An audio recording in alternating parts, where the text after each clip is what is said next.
What's up, guys? It's your boy Curdy. Alright, so today we're just going to go over a quick build outline of my Cursebot.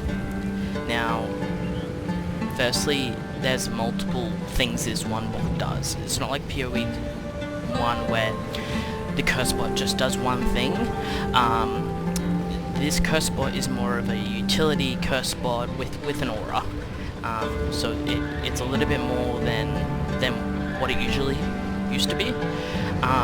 So what we'll do is, I'm just going to start with a list of things that it does. So first of all, this is a Chronomancer. We utilize Time Freeze, Temporal Rift for saving ourselves. We also have the third passive being for our cooldowns. So just here we have our Temporal Rift.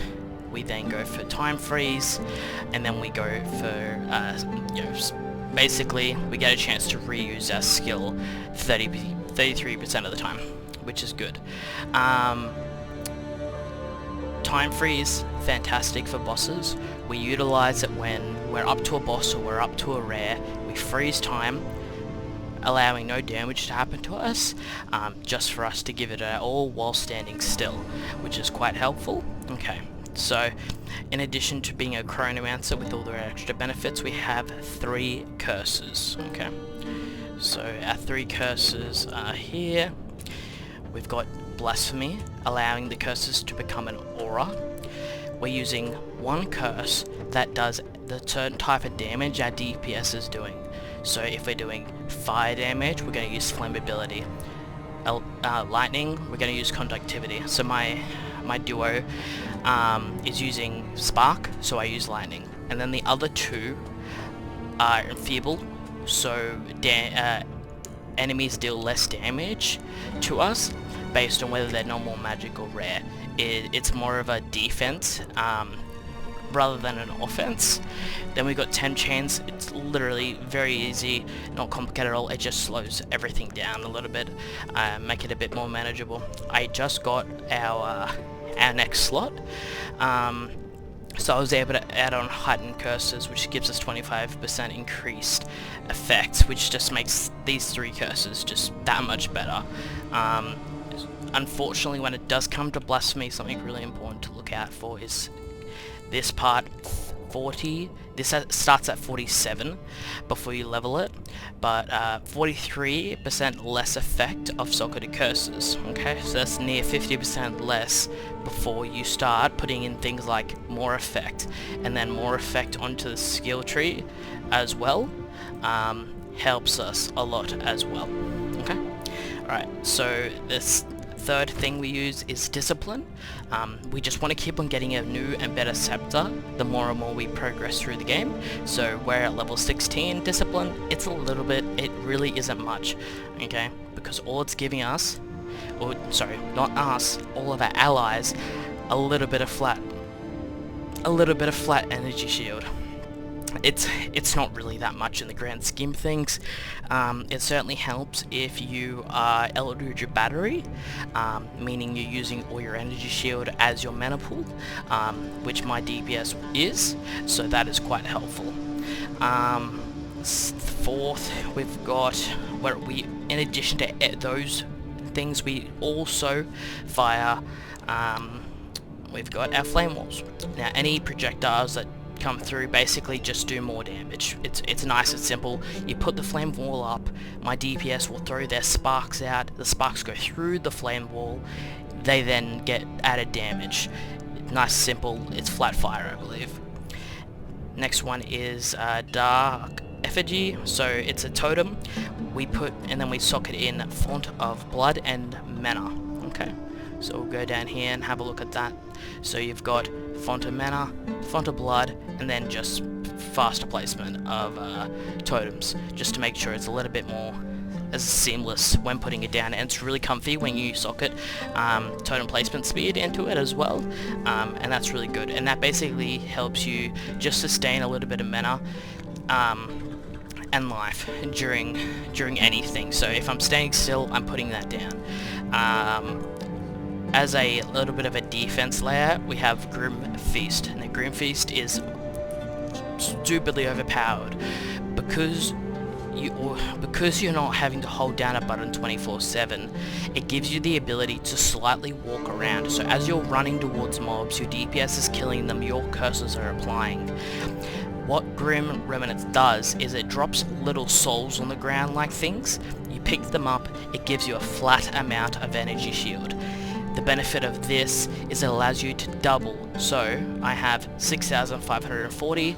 It's going to allow me to get 12,000 or 13,080, something like that, of energy shield maximum, and that doesn't deplete unless you're hit or you leave the map or the zone. So it's very good. It allows you to take real chunky damage. It's a great defense layer, so we're also doing that. Another thing we're doing is the merit of service. So you basically build block and then share it with your allies in your presence. Okay, so we utilize this shield. Basically Snap-Pow showed us this and made it a little bit better known of how crazy it's really going to be.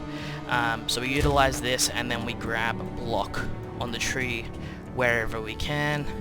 There's a little bit here, and we're still going for it. Once we hit 75% block cap, that's us giving 75% block cap to our entire team, which is just one extra layer of defense. So it's pretty simple. I'm going to go over the gear. So because we're using so many different types of auras or buffs, they all have their own spirit costs. So this reserves 30. Now it is 60 spirit per socketed curse. We have 3 of them. Okay, so 180 spirit is strictly just spent. I think it's a little bit more too because you've also got a cost multiplier from Hunting Curses, so they're even more expensive now. So spirit is very, very important. As you can see, when I put in Hunting Curses, I couldn't use Blink. I did use Blink. Blink is very comfortable to play with once you get used to the cooldown. As far as I believe, the Chronomancer 33% to not consume a cooldown, I don't think it works with Blink. It does work with Shield Charge. I don't think it works with Blink. I haven't been able to press it twice in a row. What was I at? Okay, so basically you got the gist of it. Spirit's really important. I've got 290. I've only got 8 left.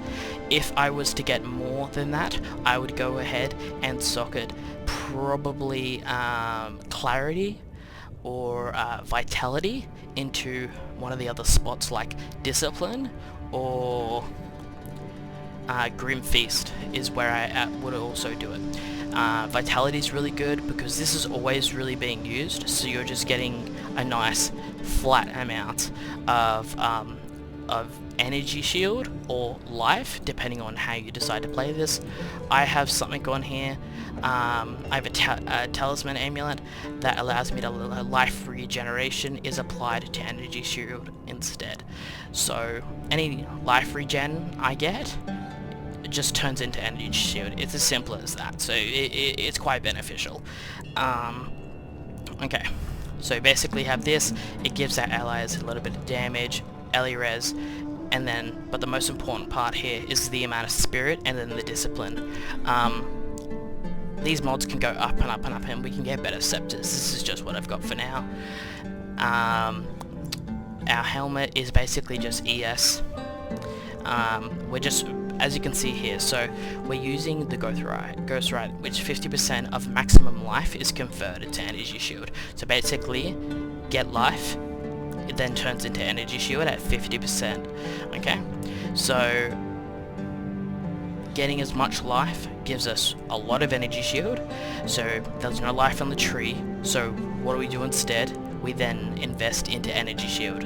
Okay, alright, so we've got energy shield quite literally everywhere, so it works out well for us, and gives us a lot of sustain in maps and the ability to take a lot chunkier hits than what our DPS can do, because we're needing to get fairly close when it comes to cursing everybody. Just as simple as that. Some life regen, as I said, is turned into energy shield, and then socket whatever res you're in need of. We've got the shield that we already went through. It's just movement speed, life, res, nothing more. Same thing here, movement speed, life, res.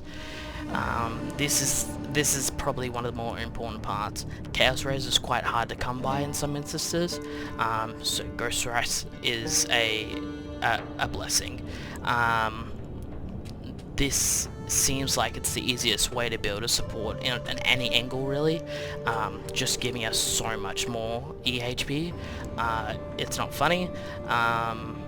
So I would probably recommend this. We have seen Doriani's setups, or we haven't seen them, but people have talked about them.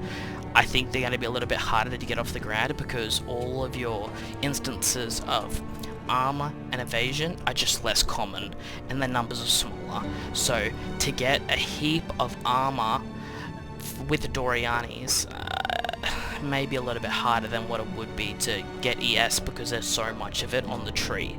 So you're utilizing life on all your equipment and gear, and then turning it into ES, getting more ES on the tree just isn't a lot easier.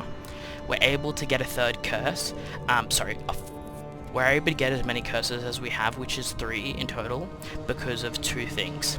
We have Whispers of Doom, which lets us apply an additional curse. The downside of this is double activation delay of curses. It doesn't apply to us because we're using Blasphemy, which makes it an aura, so we actually don't have to manually cast it. You do before you get to this, and while you don't have Blasphemy just yet, if you're at a league start or just making the character fresh, it can suck a little bit having to delay it. You're literally putting a circle on the ground and then waiting for it to pop. You have to time it well, and it's a bit frustrating.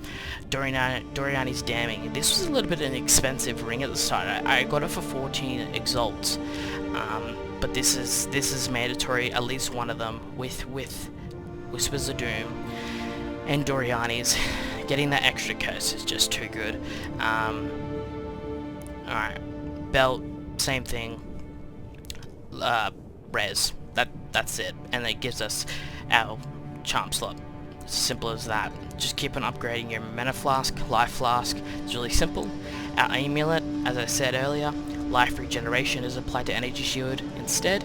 It has intelligence on it, which is nice, because when you're playing this build, whether it be a witch or it be a sorceress, a lot of the skills, and as they level up, as you level them up, they require more and more int. So I'm at a point where tier level 18 gem that's int based needs you need about 178 intelligence. So I'm not even there yet, so I'm at level 17s at the moment. I don't think I want to invest too much more into this character. Anyway, but this amulet's really good. I have allocated some more block onto the amulet to make it, just that much better. Alright. So we've got the tree. POB doesn't exist for the tree just yet, so I'm just gonna hold here and leave that there for a second. So, as you can see, the tree's good. Notice, ignore the red lines. The red lines were me playing around with weapon sets. Red lines, don't use them. Only use the white or yellow gold lines, and then the green lines as well. That's what I'm using. So basically, starting from the beginning, we go ES, ES, ES, ES, and then we go ahead and we get some increased recharge rate and faster start of energy shield. So our energy shield delay is far less. The faster we can get our energy shield back, the better, and the faster it restarts, the better. It's just going to keep us on our toes, keep us going, and with so much damage coming in, seeing as we're the center of attention most of the time, it is quite helpful. So we're just going for it. Okay. First thing I spec'd into when I started playing was Curse Effect. Okay, so we're running to Curse Effect. So duration does not matter when we're using Blasphemy, because as soon as we're in the same area as the monsters, as soon as they're within our presence, they're now being cursed, or within the area, sorry. So that's fine. We're only looking for increased area increased effect of the curses. So we're going I literally just beelined it all the way around here, got these, got Whispers of Doom, came back down, got a little bit more, as you can see. Okay, the second thing I went for was skill duration. Now why is that important is because of this. We've got time freeze. Time freeze, stupid, but yet it's really good. I can see this getting nerfed, but it's gonna get nerfed because of how busted it can be. Even though not many players are playing it, it's probably gonna get nerfed still. So currently my time freeze 7.77 seconds. Okay. Now the benefit of this is what we have linked to it. So increased cooldown recovery, 40% more skill effect duration. Second wind basically means you can use it twice, but it has a longer cooldown now. And then we have area of effect. So we're basically freezing the entire screen at this point, and a little bit more, I think. It's just a safer way to play, and works out really well. So if we have a look here, cast time is really quick, but 82 seconds for a cooldown really sucks, and it's a long time. What we have though, to mitigate that some of the time, is we have our node skills have 33% chance to not consume a cooldown when used. Now basically that means we can go hit it once, it uses it, twice, see, that time it didn't use it, which meant it skipped the cooldown. We now get to use it 3 times. It just procced again, so we get to use it 4 times. It just procced again, so we get to use it 5 times. Now please note, each time you freeze, the time gets halved and halved and halved. So if you can freeze for 7 seconds, the next time you freeze, I believe it's going to be around the 3 seconds, 3.5, right? And then it's going to halve again and halve again. So each time you do it on the same monsters, it's going to halve the time, making it less effective. If you can kill a boss within the first 1 to 2 freezes, it's very optimal. By a third and onwards freeze, it's not really going to be, they're not going to be frozen for very long. So yeah, but it's good. That's why we scale skill duration, so we can get as much time frozen as possible, and it works out really well. You could go further with this, with the freezing, I think. I think there's a little bit more skill duration, but it's a little bit out of the way. Other than that, just gems. As you go in discipline, we would put vitality or clarity in there. Race shield, we get strictly just for having a shield. Temporal rift, it just saves our asses when we need it. So we take damage and then we go all the way back and we get whatever life, ES, mana we had here, it will give us back. So if we're taking no damage and then suddenly walking into damage, we go back, it's just as if we'd taken no damage, which is really good. You've got your time freeze, as I've been through Flame Wall, I've basically been through all of this. Inferno Cry, we're just there to get the little debuff it has there for 8 seconds. It just helps. Other than that, that's about it. I'm going to give props to a few people. We've got Snap Out, we've also got Orc Scorpion. I've never done a commentary before. I suck at this, but a few people were asking me to make a little showcase, be able to outline of what it does. It's pretty basic, there's not much to it.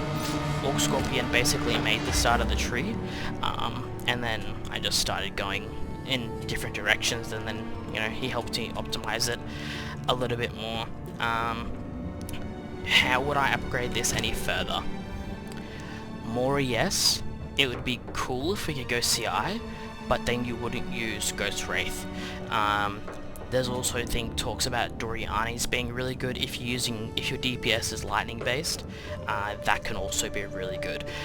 You can have your enemies down minus 200% lightning res, allowing you to do a lot more damage, which would be pretty cool. But I don't know where you'd start with that, and this is a lot simpler and it works. So maybe when content gets a little bit harder, but we just walk through maps. The only thing we die to is probably after death effects, just random things blowing up. The game's showing it displays when things are going to blow up a lot better, but sometimes you don't see them and you're already a little bit low on HP, and it just gets you. But it happens. Other than that, thank you very much for watching the video. Please subscribe. This was incredibly awkward, but I sort of like talking about this type of stuff, so alright. Thanks very much, guys. Bye.